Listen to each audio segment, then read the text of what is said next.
friends.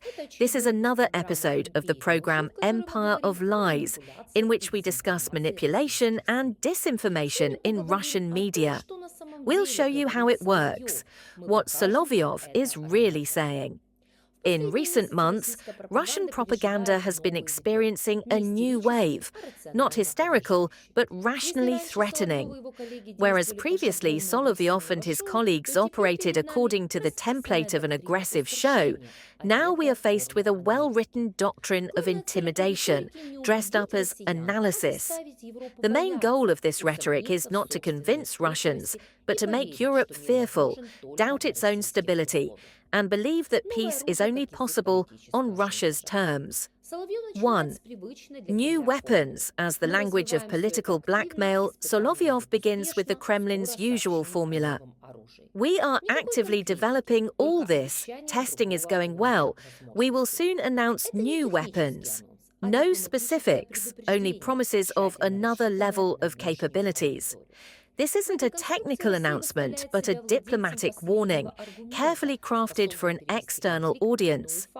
In this construction, Russia presents itself as the holder of the final argument, capable of escalating the conflict if the West crosses the line. In other words, Moscow is offering a deal. Either recognize our interests or see how something you haven't seen works. This threat isn't simply a signal of readiness for escalation. It's a replacement for diplomacy with a show of force, a new form of strategic blackmail.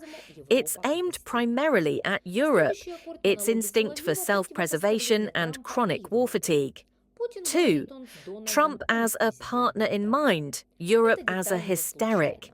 The next chord in Solovyov's monologue is the juxtaposition of Trump and Europe. Putin, he says, is with Donald, not with President Trump. This detail is no accident. It transforms the former American leader into a personal ally of the Kremlin, a peacemaker unfairly ignored by the globalists. In this logic, Trump is a man who sincerely strives for peace, unlike the European elites who are preparing for war. Europe, according to Solovyov, is not an ally of the United States, but an irritated vassal who has lost all sense of reason and moral superiority. All Western institutions, from the Nobel Committee to international courts, are denounced as a group of individuals without authority, a bunch of deaf-blind individuals and the tentacles of Soros. Behind this conspiracy theory lies a clear goal: to delegitimize the very idea of universal rules. If prizes, courts, and human rights organizations are fake, then international law is also a fiction. This means that any war, if it benefits Russia, is already justified in advance. I've already spoken about this. And it's no secret. The level of innovation in our nuclear deterrent is higher than that of any other nuclear state. And we're actively developing all of this. That's what I said in the past, in previous years. It's all evolving. We're finalizing it. And I think we'll have the opportunity to announce in the near future the new weapons we once announced. They're being developed and we're testing them. They're going well. As for the intercontinental component, at sea, in the air, I repeat, innovation, modernity, as the military says. We have it at a very high level, and we support it. We're ready to negotiate if it's acceptable and useful for the Americans, for the American side. 3. We are prepared for this scenario too, the rhetoric of warning. Solovyov repeats Putin's key phrase: if you choose the path of war, we are prepared for this scenario too.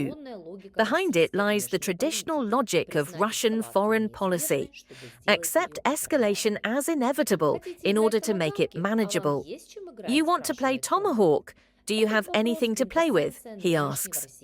This question is the quintessence of current Russian thinking. Not dialogue, but a competition of threats.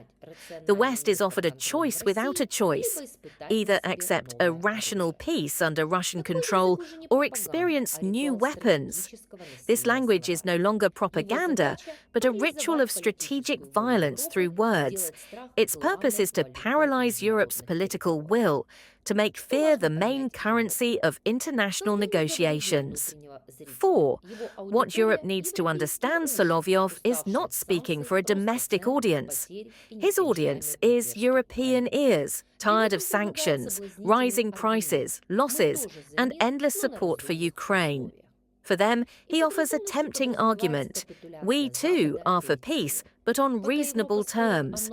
And by reasonable, he means the West's capitulation to force. While Europe debates new aid packages and defense budgets, Moscow is constructing a new narrative.